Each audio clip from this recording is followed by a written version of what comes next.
Assalamualaikum warahmatullahi wabarakatuh. Perkenalkan, nama saya Niti Santri Hasan Sutrisna dengan NIM 4421831006 dari Universitas Mercu Buana Kranggan, program studi Public Relations dengan mata kuliah Metode Penelitian Kuantitatif. Di sini saya akan menjelaskan dampak dari adanya kasus pandemi COVID-19 yang ada di Indonesia.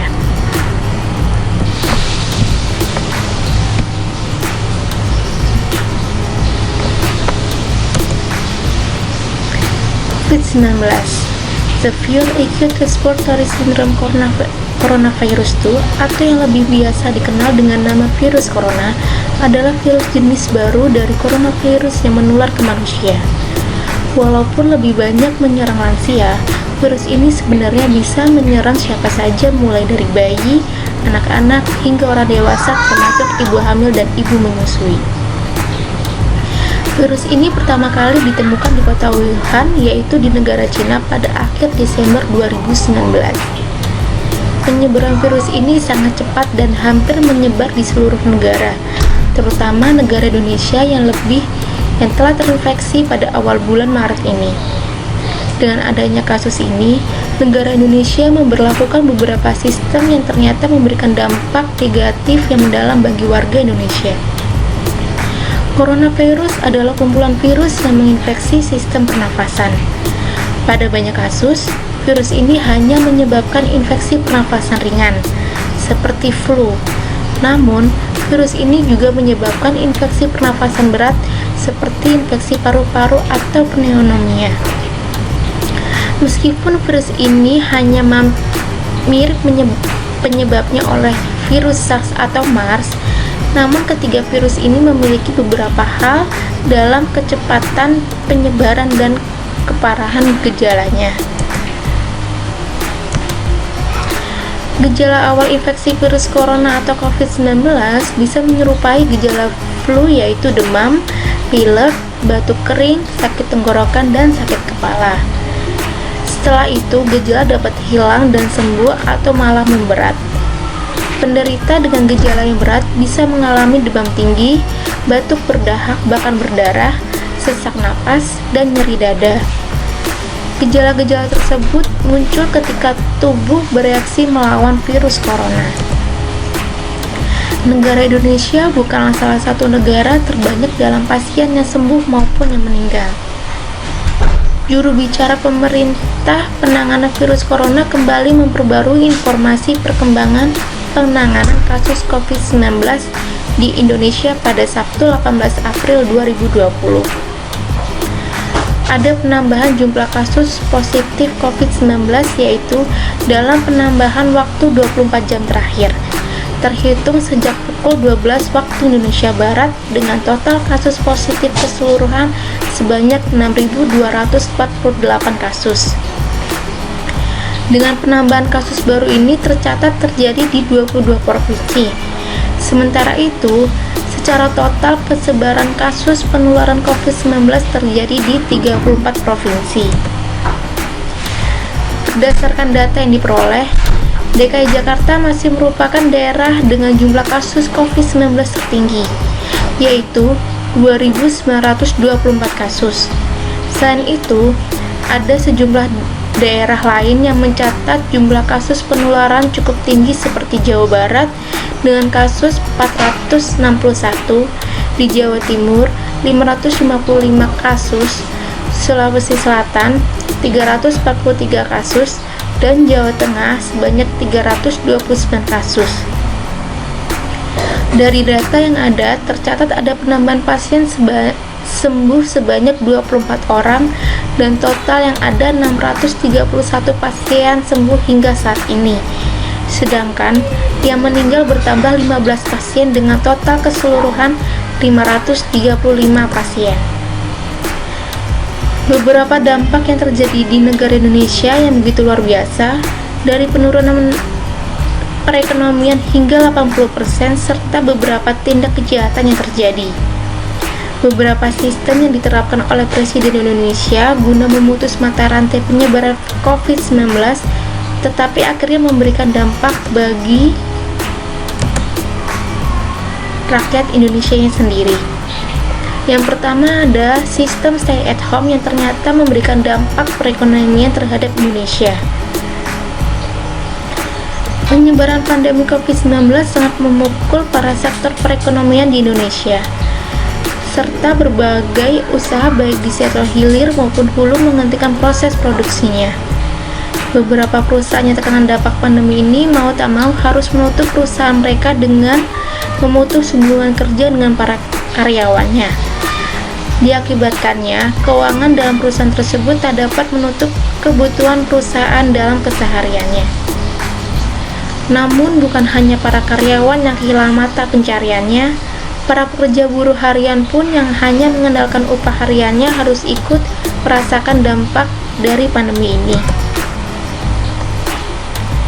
Dampak pandemi ini bersama dengan penurunan harga komoditas dan gejolak pasar keuangan yang akan berimplikasi buruk pada perekonomian di Indonesia pada tahun ini. Terlebih dengan memburuknya perekonomian, sejumlah mitra dengan utama Indonesia, permintaan dalam negeri pun diperkirakan akan melemah juga seiring dengan penurunnya sentimen bisnis dan konsumen. Pemerintah dan otoritas keuangan telah meluncurkan berbagai langkah fiskal dan moneter yang terkoordinasi dan terarah untuk memitigasi dampak pandemi COVID-19 terhadap perekonomian dan mata pencarian masyarakat. Hal tersebut termasuk distribusi bantuan langsung tunai baik bagi kelompok miskin dan rentan, serta pemotongan pajak dan kelonggaran pembayaran pinjaman bagi pekerja dan dunia usaha.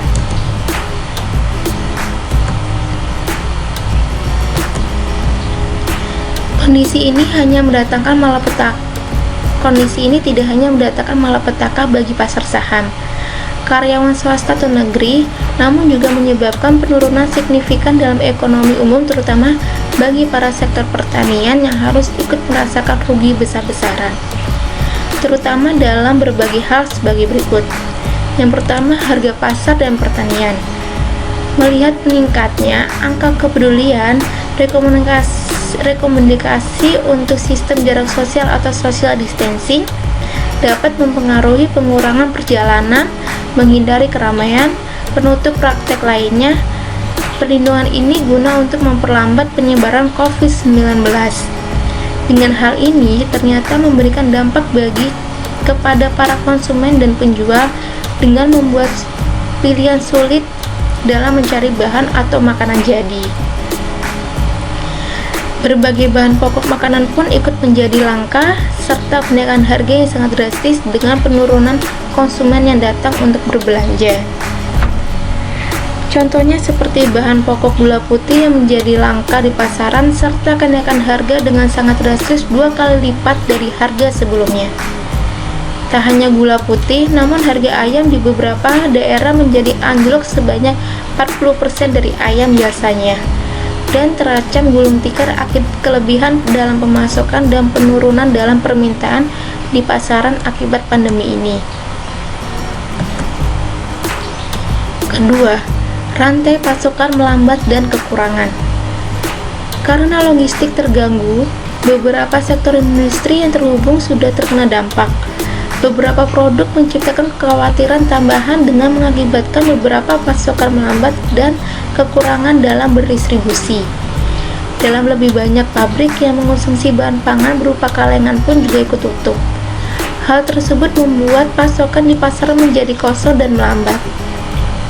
Bagi para masyarakat, terutama yang pada dasarnya menggantungkan hidupnya baik itu dari berjualan asongan, dari mengojek bahkan nelayan, yang ikut merasakan dampak negatif atas pendapatan mereka, sehingga masyarakat tidak bisa memenuhi kehidupan mereka sehari-hari, khususnya memiliki sanak keluarga. Mereka merasakan kebingungan dengan cara apa yang bisa mereka tempuh guna bisa memenuhi kehidupan mereka sehari-hari. Dampaknya meluas bagi kalangan masyarakat yang tidak mampu mengharapkan solusi terbaik dari pemerintah, baik itu pemerintah pusat maupun pemerintah daerah, dalam penanganan solusi berupa kebijakan yang nantinya bisa meringankan ekonomi masyarakat menengah ke bawah. Tidak terkecuali bagi karyawan atau pekerja swasta, baik itu bekerja di perusahaan atau bekerja di hotel, yang terkena dampak dirumahkan untuk sementara waktu yang tidak ditentukan. Secara otomatis, mereka tidak memiliki penghasilan untuk kehidupannya.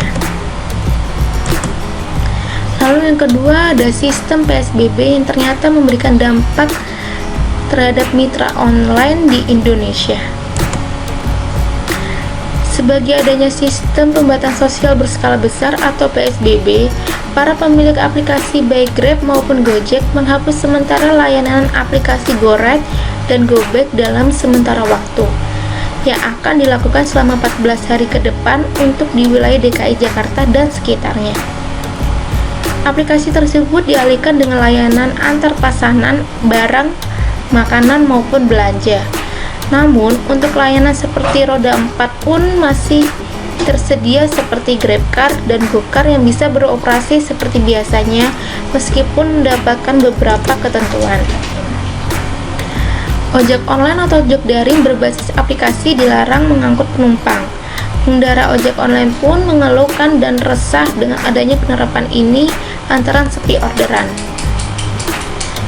di mana halnya beberapa ketentuan dalam berkendara seperti ojek online tidak boleh membawa penumpang. Transportasi berupa bajai, metro mini, dan mikrolet lainnya pun juga memiliki ketentuan berkendara seperti angkutan metro mini yang hanya boleh beroperasi dengan maksimal membawa 10 penumpang, serta angkutan mikrolet yang hanya boleh beroperasi dengan maksimal membawa penumpang 6 orang di bagian belakang sopir. Salah satu hal tersebut membuat pendapatan harian menjadi menurun daripada hari biasanya. Kurangnya sosialisasi perusahaan dan pemerintahan dalam menjalankan peraturan dengan tanpa memberikan solusi terbaik dahulu. Hal tersebut membuat para ojol, masyarakat kalangan bawah, dan para angkutan umum merasakan keresahan dan susahnya dalam mencari upah harian dengan lancar demi keluarga mereka. Di hari pertama PSBB yang sekaligus jatuh pada hari libur wafat Isa Al-Masih ini, lalu lintas ibu kota sangat terlihat lengang. Larangan ini berlaku selama masa pembatasan sosial berskala besar yang diterapkan lewat peraturan gubernur dengan berpedoman pada peraturan Menteri Kesehatan atau pemerintahan Menteri Kesehatan. Pemprov DKI Jakarta sebenarnya ingin agar ojek daring tetap bisa mengangkut penumpang. Namun gubernur beralasan peraturan gubernur tidak boleh bertentangan dengan Permenkes. Belum lagi para ojol dan angkutan umum lainnya yang harus merasakan keanjlokan 80% dari hari biasanya, dan mereka pun masih harus menerima potongan 20% dari aplikator masing-masing. Lalu yang ketiga, ada sistem lockdown yang memberikan dampak kepada Indonesia yang telah diberlakukannya melalui siaran pers Presiden. Pada tanggal 16 Maret 2020 bertempat di Istana Bogor, Jawa Barat, Presiden Joko Widodo menegaskan bahwa kebijakan untuk beraktivitas produktif di rumah perlu dilakukan untuk menekan angka penyebaran virus corona atau COVID-19. Melalui pidato yang disampaikan Presiden Joko Widodo, ada beberapa poin penting. Salah satunya, segala kegiatan apapun diberhentikan sementara waktu di luar dan dilakukan di dalam rumah dengan menggunakan sistem work from home atau stay home. Baik dengan kegiatan belajar di rumah, bekerja di luar rumah, dan beribadah di luar rumah, serta liburan pun harus dihentikan sementara waktu hingga waktu yang telah ditentukan. Bukan hanya ketentuan tersebut, pemerintah juga melepaskan beberapa para napi guna memutus mata rantai penyebaran COVID-19.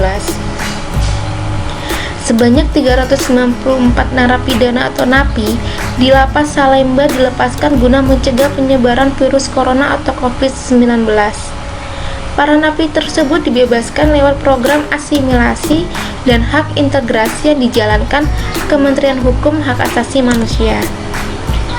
diakibatkannya overlapas yang dapat menyebabkan terpaparnya virus COVID-19, maka dari itu Kementerian Hukum, Hak Asasi Manusia, dan Presiden membebaskan para napi pidana umum. Namun, para koruptor tak dapat dibebaskan.